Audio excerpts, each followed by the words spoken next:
Glória a Deus, glória a Deus. Querida igreja, a paz do Senhor. É uma alegria imensa nessa noite poder estar participando deste lindo congresso da CIB. E eu quero externar ao Senhor a minha gratidão por estar com os irmãos aqui nessa noite. Como já foi expressado pelos pastores desta igreja, desde 2019 havia o desejo no coração da liderança em que nós estivéssemos aqui participando do congresso da CIB.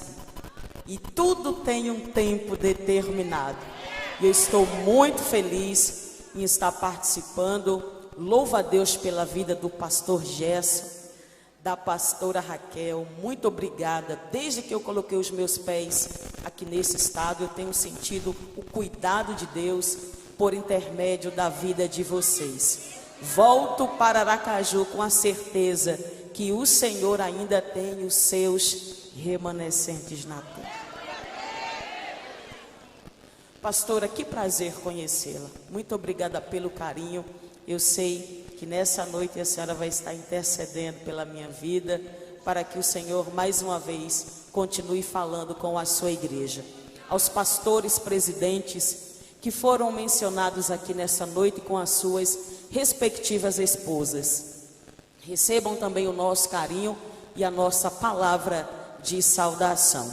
As autoridades constituídas que estão aqui nessa noite, faço uso da palavra do Senhor. Bendita a nação cujo Deus é o Senhor. Amém? Queridos, quantos nessa noite querem continuar ouvindo a voz de Deus? Diga um amém poderoso. Glória a Jesus. Abra comigo a sua Bíblia no livro de Ruth, no capítulo 1, versículo de número 6. Aos irmãos que nos acompanham através da mídia oficial desta igreja, recebam com muito carinho também a nossa saudação de paz. Não tenho dúvida que a mesma presença que está conosco aqui nessa noite é a mesma presença que vocês estão sentindo na sua casa, no seu trabalho, onde quer que você esteja assistindo o culto através do canal oficial da igreja. Quantos encontraram o texto? Confirme dizendo amém. Amém. Diz assim a palavra do Senhor. Então se levantou ela com as suas noras e voltou dos campos de Moabe.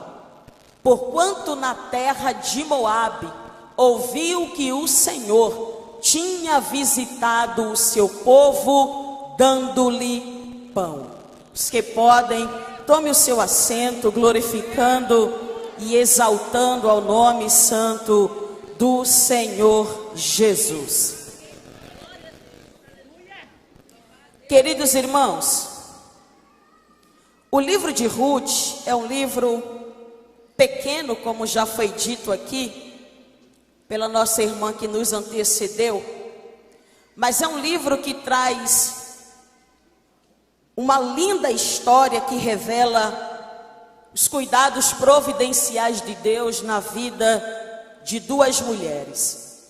Quando nós lemos o livro de Ruth, nós nos deparamos com uma família que migrou da cidade de Belém de Judá para os campos de Moabe.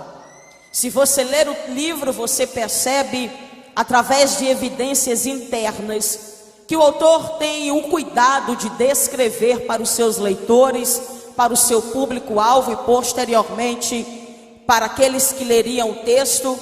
Ele vai nos informar acerca do fator motivador que vai levar esta família a sair da cidade de Belém de Judá e migrar para os campos de Moabe. O versículo 1 vai dizer que a fome foi o fator motivador. É bem verdade que ainda no versículo 1, o autor também vai nos situar, falando a respeito do tempo, do período em que essa fome ocorreu ali na cidade de Belém de Judá, por que não dizer em Israel. O capítulo 1, versículo 1, vai nos informar acerca do período dos juízes. O versículo 1 diz: no tempo em que os juízes governavam a terra, veio sobre a terra uma grande escassez de alimento. Esse versículo 1 vai nos situar a respeito do período em que a fome ocorreu na cidade de Belém de Judá. O texto é muito claro: no período dos juízes. Se nós fôssemos dividir a história da nação de Israel, poderíamos dividi-la em 3 partes. A primeira, o período patriarcal. O segundo período é o período dos juízes. E o terceiro período é justamente o período monárquico. Aqui o autor está dizendo que a fome que ocorreu na terra foi justamente no período dos juízes. E para entendermos esta informação que não está posta aqui de modo aleatório, é necessário conhecermos o contexto do livro de Ruth. Se você ler o livro dos juízes, você vai perceber que o período dos juízes foi um período de muita instabilidade espiritual. Se você ler o livro, você percebe que há uma reincidência da nação de Israel, um povo que vivia em uma oscilação espiritual. Ora servia a Deus, ora servia a deuses estranhos. O período dos juízes é um período em que o livro vai falar a respeito de 7 apostasias da nação de Israel. A palavra apostasia vem do grego apostatá, cujo significado é abandono deliberado, ou seja, é quando você tem a consciência que as suas ações, que as suas atitudes estão lhe afastando da presença do Senhor, e mesmo assim você insiste em praticá-las. Quando o livro de Ruth nos informa que essa fome ocorreu no período dos juízes, está falando justamente desse período de declínio espiritual, de oscilação espiritual, de um povo que ainda ali no Egito, quando ainda não era nação, não passava de povo hebreu, por que não dizer de um bando de escravos debaixo da servidão egípcia. Ali já introduzia dentro do povo as raízes do paganismo e da idolatria. O povo sai do Egito, mas o Egito permanece dentro do povo, de modo que nós vemos em que um momento que Moisés está no monte recebendo as revelações da parte de Deus, e o povo embaixo no arraial sente uma necessidade de modo exacerbado de ter figura de um Deus para adorar, e isso nada mais é do que as raízes egípcias dentro daquele povo. Porque você lê um pouco a respeito da história dos egípcios e você descobre que todos os deuses no Egito tinham uma forma. É por isso que quando o Senhor envia as pragas sobre o Egito, cada uma das pragas confrontavam os deuses que eram adorados naquela localidade. O povo sentia uma necessidade de ter um Deus que tivesse forma para que pudessem adorar. Deus vai confrontar o povo a respeito da sua idolatria.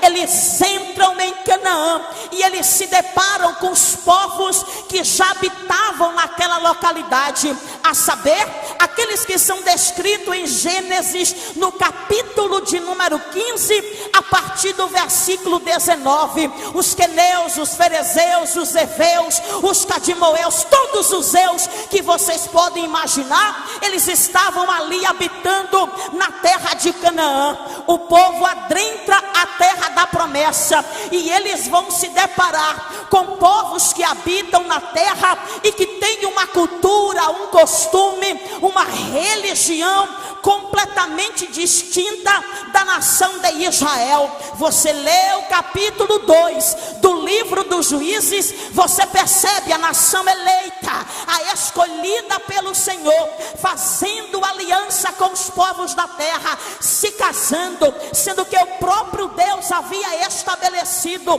que eles não fizessem aliança com o povo da terra. O tempo passa e o que é que nós vamos observar no livro dos Juízes? Uma nação em declínio espiritual, a ponto do Senhor permitir que nações, ainda que pequenas, se levantassem para subjugar a Israel. Esse é o contexto do livro de Ruth, um período de declínio espiritual, onde cada um faz aquilo que parece bem aos seus olhos. É por isso que o texto vai falar que houve uma fome na terra. E se você ler a Bíblia, você percebe a Bíblia fazendo menção a respeito de 3 tipos de fome. Primeiro, a fome por causas naturais, Gênesis capítulo 41. Mas você também percebe a Bíblia fazendo menção à fome que é ocasionada por uma invasão de gafanhotos, Amós capítulo 4. Só que a Bíblia também vai fazer menção da fome como juízo divino sobre a terra. 1 Samuel capítulo de número 21. Aqui em Ruth capítulo 1, embora o autor não escreva de modo claro, dizendo qual é o motivo da fome que sobreveio sobre a terra, levando em consideração o período em que essa fome ocorreu, nós estamos falando de um povo que não adora, que não busca mais a Deus, que não preserva mais a sua identidade espiritual, e tudo isso vai atrair no juízo de Deus sobre aquela nação, a ponto da terra passar um período de fome. A fome veio sobre a terra como um juízo divino sobre o seu povo. Perceba que o livro de Ruth não vai dizer em qual dos períodos dos juízes essa fome ocorreu, mas alguns estudiosos acreditam que essa fome tenha ocorrido durante o governo de Gideão. Por que, Manuela? Porque você percebe no capítulo 6 do livro dos Juízes que a nação de Israel empobrece, ele se enfraquece por causa da presença dos inimigos, a ponto do território de Manassés ficar completamente devastado por causa da fome. O texto não diz qual era o período, qual era o juiz que estava liderando a nação naquela época, mas vai fazer menção a uma fome que chega, que se instaura em uma nação e não existe, me desculpa, mas está no texto e eu não posso fugir dele. Não existe governo de homem que seja capaz de afastar o peso da mão do Eterno de uma nação, enquanto essa nação não se volta para Deus. Não adianta, porque um só não faz milagres, mas se uma nação se voltar para Deus, Deus vai lá para a Sarabaia, Deus vai mover a sua mão e vai dar vitória ao seu povo. O texto de Ruth vai nos dizer: a fome, ela é um fator motivador. Manuela, o que é fator motivador? É aquilo que me faz ter uma ação, que nesse caso aqui, a ação é de migrar de um lugar para o outro. Perceba que o texto vai dizer que essa família vai sair da cidade de Belém de Judá, e a palavra Belém de Judá, Bet-Helém, significa casa do pão. Perceba que a fome está ocorrendo na casa do pão, porque quando Deus decide pesar a sua mão, não me importa se é a casa do pão, se é a casa do biscoito, não me importa, é Deus que decide pesar a sua mão sobre uma nação. Só que sempre tem alguém que não suporta ser provado pelo Senhor diante de uma situação como essa. A questão não é a fome vir, a questão é a atitude que eu tomo diante da crise. A questão não é a fome, a questão é a atitude que eu tomo diante de uma crise. Eu vou te provar, e calma, é só para você entender. A palavra crise em chinês é formada por 2 caracteres, 2 símbolos. Primeiro, perigo. Primeiro caractere, perigo. Segundo caractere, oportunidade. Porque toda crise traz consigo uma situação de perigo, mas também traz uma oportunidade. Eu vim de Aracaju liberar uma palavra de Deus para esta igreja. A crise pode até bater na tua porta. Eu vou melhorar. A crise pode até bater na tua porta, mas ela não traz apenas perigo, ela traz uma oportunidade. Ela traz uma oportunidade. Olhe para alguém e diga: oportunidade. Não, melhora isso, oportunidade. Vem comigo, meninos. Oportunidade. Oportunidade de quê? Oportunidade de conhecer o Deus que está por trás da crise. Oportunidade de quê, Manuela? Oportunidade de ver uma igreja se voltar para Deus e Deus se voltar para a igreja. Oportunidade. Oportunidade. Eu te provo. Toda essa crise que nós enfrentamos e estamos a passos lentos saindo dela, essa crise pandêmica revela quem é gestor e quem não é gestor. Quem tem capacidade e quem não tem capacidade. Estou mentindo? Não estou mentindo. A crise revelou. A crise revelou quem tem chamada para o pastoreio ou quem está só por causa do título.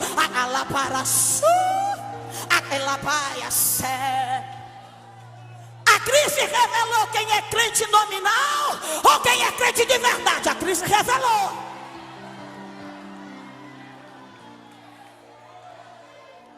A crise revelou, melhora o meu microfone. A crise revelou quem tem compromisso com o congresso da CIB, porque depois de 2 anos sem congresso, alguém pensou que esse não ia dar em nada, se enganou. Olha as cibianas aqui, adorando ao nome do Senhor Jesus. A crise, dá para você abrir só um pouquinho o meu microfone? Oh, glórias. Abre só mais um pouquinho aqui. Você melhora o meu retorno e você deixa do jeito que está as caixas da igreja. Porque todo pregador é meio surdo. É, irmão, olha, pregador é surdo. Eu cheguei a essa conclusão. Nunca tem som bom para pregador e para cantor. Não tem, irmão. O sonoplasta, se não for crente, se atribula com a gente. Meu filho, que Deus te dê uma grande vitória. Eu sei que não é fácil. Então a crise revela muita coisa. E o que eu percebo aqui no livro de Ruth é que a crise vai me revelar quem se move por si mesmo e quem é movido pelo céu. Vou te provar, está no texto. Porque você lê o capítulo 1 e você vê uma família, e o chefe dessa família, o nome dele é Elimeleque, perdão. E o que nós vemos no comportamento de Elimeleque ante a crise que se instaura ali em Belém de Judá, na casa do pão? Ele vai sair de Belém de Judá e ele vai para os campos de Moabe. Leia o texto. Ou melhor, leia todo o capítulo 1. Aproveite e lê o 2, o 3 e o 4. E me prova no texto Elimeleque fazendo uma oração, consultando ao Senhor, pedindo direção. Senhor, é para ir? Senhor, é para ficar? Porque a crise revela o meu nível de dependência. Eita! A crise vai revelar o seu nível de dependência com o céu. E eu te provo, sabe por quê? A crise diz, e chegou em Belém de Judá, e o texto não diz que Elimeleque, ele vai consultar ao Senhor, não, o texto não diz, mas pasme, a ironia é que o nome Elimeleque significa meu Deus é rei, e a palavra rei fala de governo, a palavra rei fala de soberania, a palavra rei fala de domínio, mas Elimeleque não é governado pelo Deus que está no nome dele. Elimeleque não é dominado, orientado pelo Deus que ele carrega no nome. E o que é que faz ele se movimentar? Aquilo que ele vê em outro ambiente. Eu vou falar, aquilo que ele vê em outro ambiente faz ele se mover. Se mover de onde? Da terra que Deus está pesando a mão, e ir para onde? E ir para os campos de Moabe, uma terra fértil. Só que eu tenho aprendido que ninguém prospera fora do centro da vontade de Deus. Ora para séria, a terra pode ser boa, mas fulano foi e deu certo. Já dizia minha mãe, você não é todo mundo, deixa todo mundo ir, mas se o céu não falar nada, fica no teu lugar.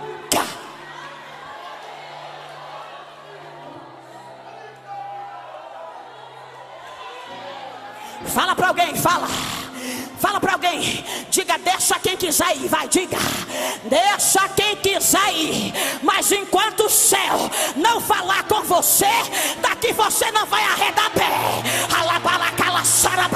Mas alguém foi e deu certo, mas alguém foi e abriu empresa, alguém foi e abriu igreja, aí o céu está dizendo, fica.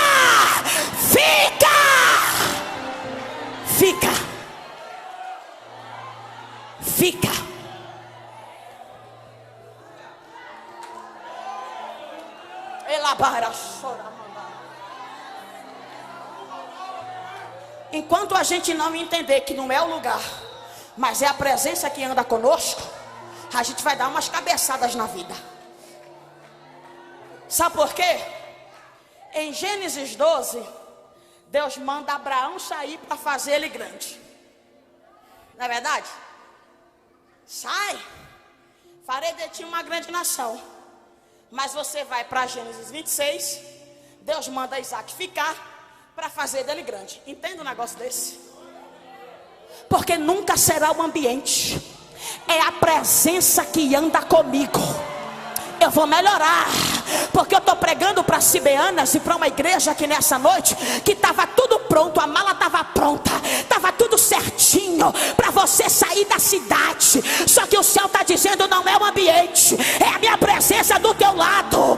Nunca vai ser o ambiente, mas é a presença que lhe direciona, é a mão que te guia, é a voz que te guia, é a voz.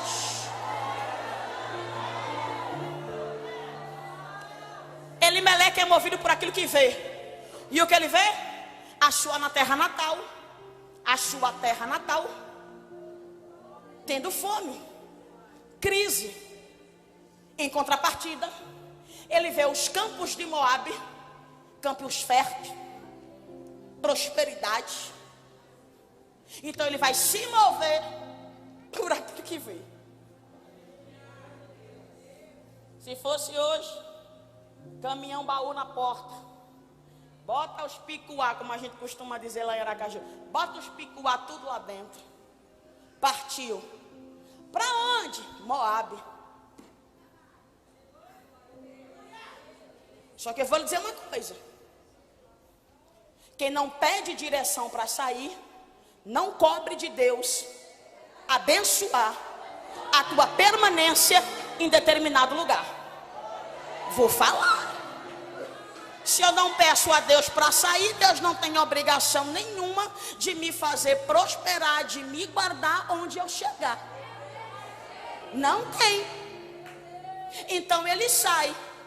O texto não vai nos dizer quanto tempo após a chegada de Elimeleque a Moabe, ele veio falecer. O texto não diz. Perceba que a atitude de um homem fora da direção de Deus ocasiona morte.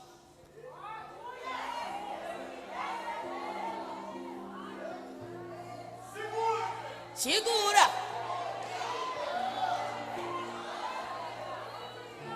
Segura. A atitude de um homem fora da direção de Deus vai gerar morte. Ele morre.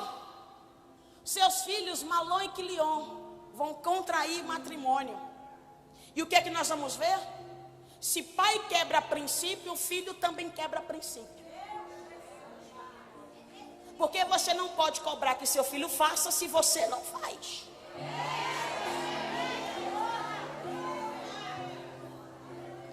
Elimeleque não consultou ao Senhor para ir. Me prova no texto esses dois moços consultando ao Senhor para se casar com Moabita. Se tivesse consultado, teria lido Deuteronômio capítulo 7. Sabe o que é que falta? Sabe o que é que faltou aqui nessa família? Deuteronômio capítulo 6, versículo 4 em diante. E tu encucarás na mente do teu filho as minhas palavras. Quando, Senhor, que eu vou fazer isso? Quando você estiver com ele deitado, quando você estiver com ele caminhando, quando você estiver com ele sentado à mesa, onde quer que você for, coloca a palavra na mente do teu filho, ensina a palavra para o teu filho, mostra para o teu filho que na tua casa tem palavra. Então quando a situação aparecer, o teu filho não vai ser direcionado por aquilo que ele vê, ele vai ser direcionado por aquilo que ele ouviu. Palavra, palavra, palavra.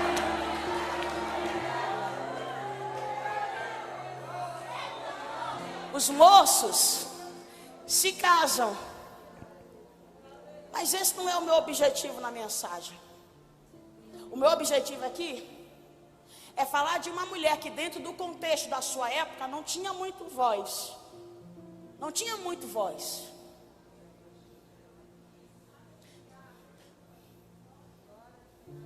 O marido está decidido a ir, a mulher sábia faz o quê? Acompanha, né? A mulher sábia acompanha. Uma mulher que deixa a sua cidade natal para fugir da crise, e a família dela encontra a morte na terra fértil. Perdeu o marido, mas tem o consolo, tem 2 filhos. E a partir da morte do patriarca da casa, toda a responsabilidade recai sobre os filhos. Então ela é viúva, mas desfruta do cuidado dos filhos. Tem 2 filhos para cuidar. Tem acalento dos filhos. Só que a morte vai bater na porta de novo. E uma mulher que já foi marcada pela perda, uma mulher que já sabe o que é luto, agora se vê tendo que enterrar os seus 2 filhos. E há quem diga que ambos morreram na mesma época. O que essa mulher vai fazer? Porque o tema proposto para esse congresso é: a atitude muda sua história. O que essa mulher vai fazer? Permanecer no ambiente de dor? Se vitimizar? Ou vai se levantar e se posicionar? O que eu acho interessante é que o texto que nós lemos vai dizer que ela ouviu. O que ela ouviu? Que Deus visitou seu povo. Olha para quem está do teu lado e diga: 2022 reserva tantas surpresas de Deus para a sua vida.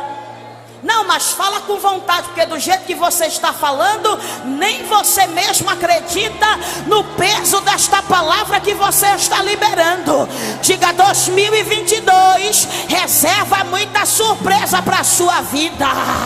Uai, a cerebala cala séria. Ah, Manuela, mas 2021 foi um ano de dor, de tristeza, de luto, de sofrimento. Mas eu vim aqui pregar, dizendo para essa igreja: você vai ouvir as novidades que Deus está fazendo. Você vai ouvir.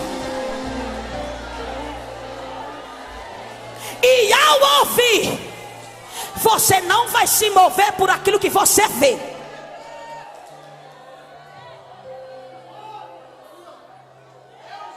Ela não viu o que estava acontecendo em Belém, ela ouviu. E mediante aquilo que ela ouviu, ela vai tomar uma atitude e vai se mover em direção à terra de Belém de Judá. Caminho para a conclusão da mensagem.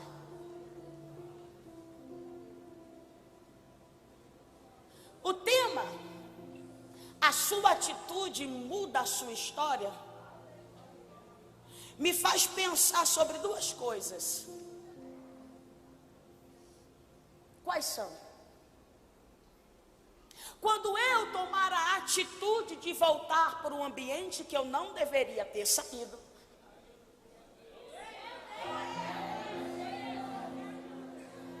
eu tenho que estar disposta a recomeçar.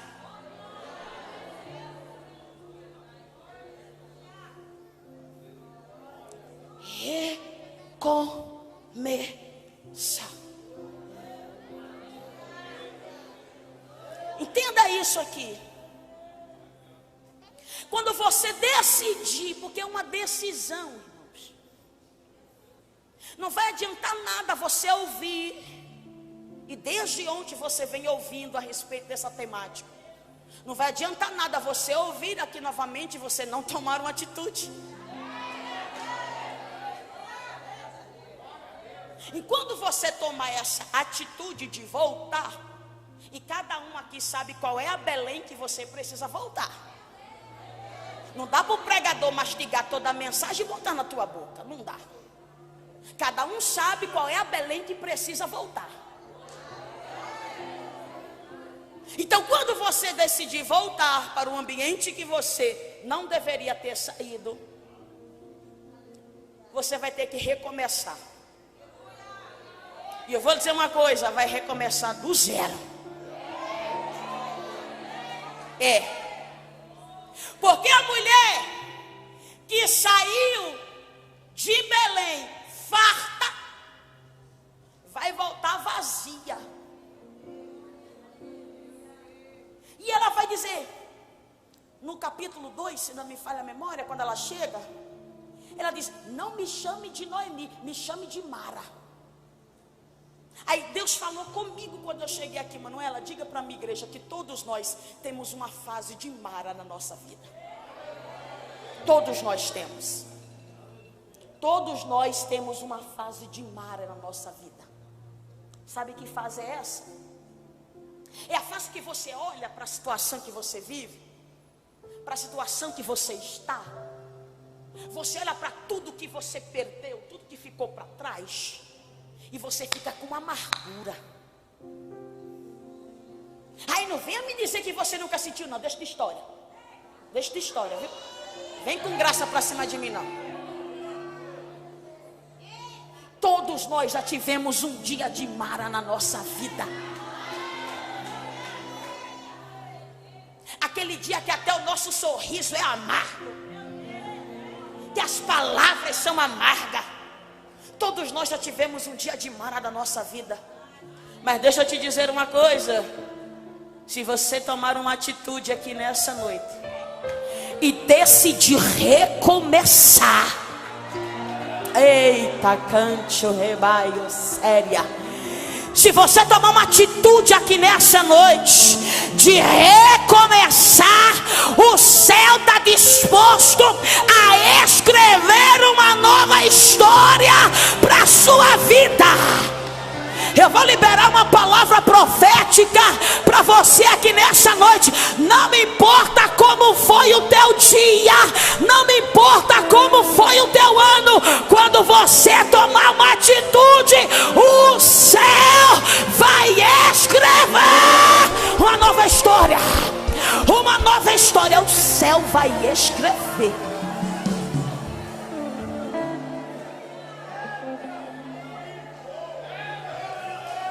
Começar do zero. Quem tem empresa e já quebrou sabe o que é começar do zero.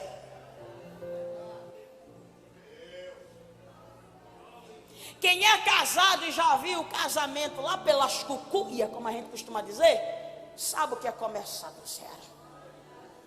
E o começar do zero, depois que senta, toma uma atitude de sentar, toma uma atitude de colocar os pingos nos i, toma uma atitude de perdoar. Aí depois que toma toda essa atitude, recomeça do zero. Recomeçar do zero, mas vou dizer uma coisa: recomeçar do zero é para cabra macho e para mulher macho. Porque tem gente que prefere viver na mesma mesmice, no mesmo vitimismo, mas não tem coragem de se levantar e recomeçar.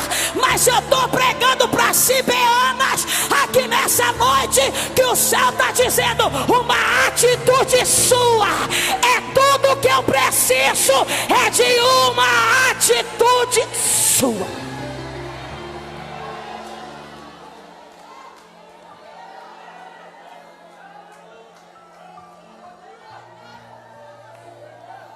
Eu vou dizer uma verdade. Eu não sei se é pior ou se é tanto quanto ruim. Ter que começar do zero ou ter que voltar para um lugar que você tinha uma certa honra dentro da cidade e voltar de cabeça abaixo. Como diz aquele ditado que eu não vou usar aqui, respeito e a ética que não me permite, né? Mas aquele, né?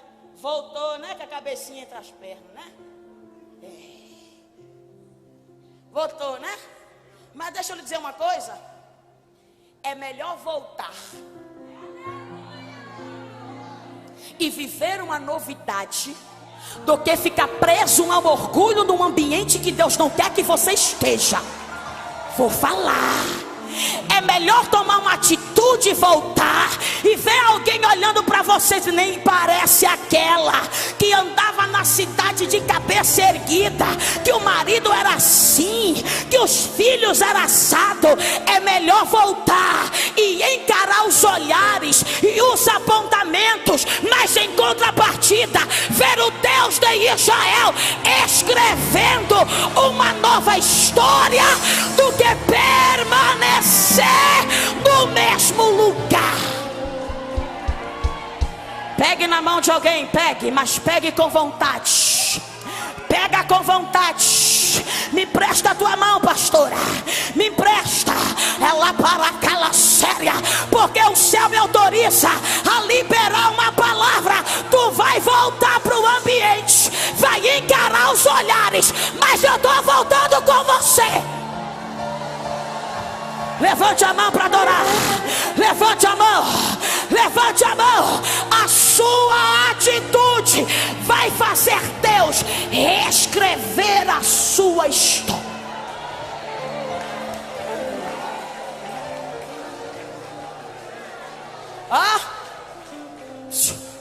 Quando terminar o culto, dá aquela tuitada. Hashtag voltando.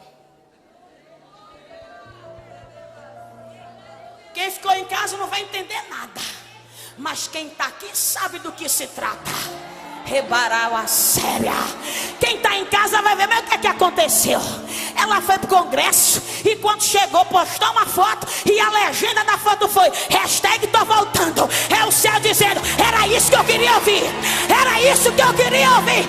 Era essa a atitude que eu queria que você tomasse.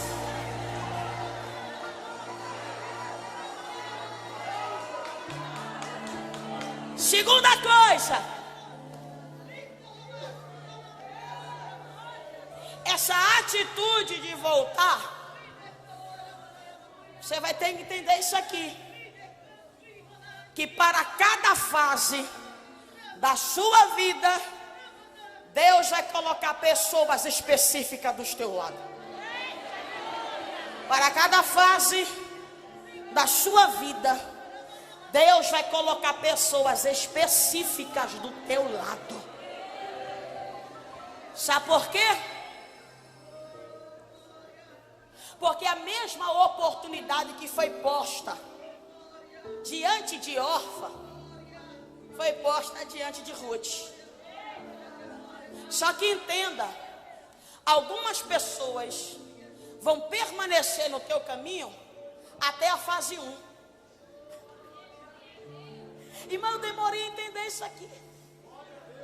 Eu demorei a entender. Porque a gente fica se perguntando, mas meu Deus, por que fulano foi embora? E fulano que não liga mais? E fulano que não passa mais aqui na porta? E fulano que não fala mais comigo? Entenda que para cada fase da sua vida, Deus vai colocar pessoas específicas do teu lado. Por que, Manuela? Porque nem todo mundo tem estrutura para ver você vivendo um novo tempo que Deus trará para a sua vida. Escuta, nem todo mundo vai ter estrutura para ver você entrar na cidade de cabeça baixa, mas depois vê Deus dar honra para você dobrada dentro da cidade.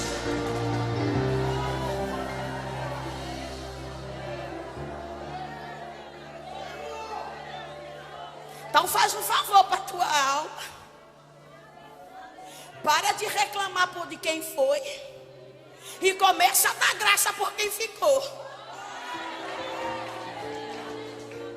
Já percebeu que a gente reclama mais porque alguém se foi do que agradecer por quem fica? A gente gasta mais energia pensando. Quem se foi é mais alvo da nossa oração do que quem fica. Deus, porque fulano foi. Deus, fulano me abandonou. Deus, fulano não gosta. Deixa fulano. Deixa fulano. De uma coisa eu lhe garanto, fulano não vai fazer história.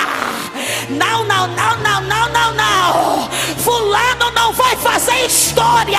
Me prova no livro o nome de Orfa sendo mencionada. Não é, não é. Sabe por quê?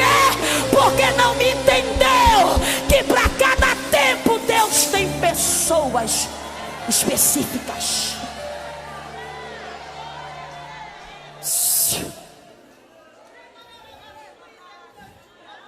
Olha essa linda que está do seu lado, olhe para ela e diga assim: ó, bonitinha, o céu está te dando a oportunidade de você fazer história comigo. Então você se decide hoje se vai ou se fica. Ela para xeramancho, que manaia será para calaué. Ela para suri me dará para você. Alguém recebe esta palavra? Já vai ficando de pé comigo, porque o céu está dando a oportunidade. Se ficar do meu lado, vai viver uma nova história. Ela vai a súria, ela para calaué séria, ela vai o choriminasse. É uma nova.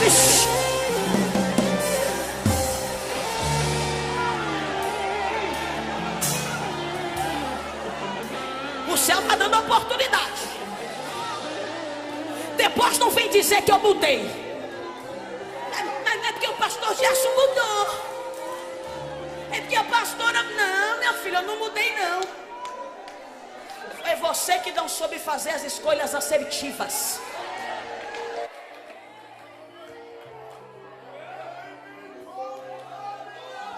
Estou sentindo Jesus grandão aqui, viu? Estou sentindo o Rabi da Galileia aqui. Tem gente que lá para chorar, mandou revacé. Ela para calar Tem gente que o céu está acalentando aqui nessa noite, dizendo: fica em paz, fica em paz. Eu conhecia a estrutura de quem foi embora. Eu conhecia a estrutura de quem foi embora. Levante a sua mão para o céu, levante. E eu vou te dar 1 minuto. Eu sei que ele merece muito mais, mas eu vou te dar 1 minuto para você mandar glória para o Deus que muda a história. Eravara séria. Só quem tem a convicção que o Deus que muda a história, mediante as atitudes que tomamos, se você crer que esse Deus está aqui nessa noite e Ele está disposto a escrever uma nova história na tua vida, por causa dessa atitude que você tomou, eu vou te dar 1 minuto para você abrir a boca. Manda glória para quem merece glória. Vai, vai, abre a boca, abre a boca, abre a boca. Aumenta o volume do glória, vai. Aumenta o volume do glória. Aumenta o volume do glória. Aquela paraçura. Mistura esse glória com a paracalaçura, mandai. Mistura esse glória com aleluia. Oh, já tem gente na massa. Ela manchou combinará. Olha a igreja que glorifica. Cadê a igreja que glorifica? Cadê a igreja que está vendo o céu escrever uma nova história? Olha lá, olha lá, olha lá, olha lá, olha lá. Cadê os laços? Vai pegar, pega Jeová, pega Jeová, pega Jeová, pega, pega, recebe, recebe, recebe. Olha lá, olha lá. Batiza, batiza, receba graça, receba fogo, receba, receba, receba.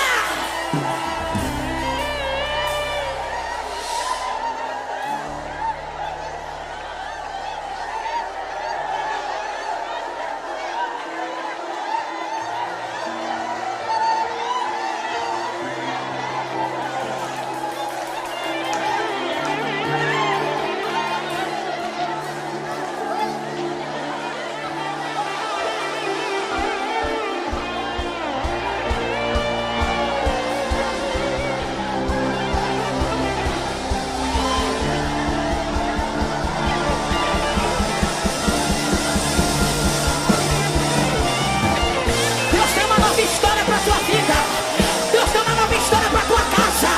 Deus tem uma nova história para o teu casamento. Há uma nova história para o teu ministério. A caneta que escreve a tua história nunca saiu da mão do Eterno. Ele que escreve.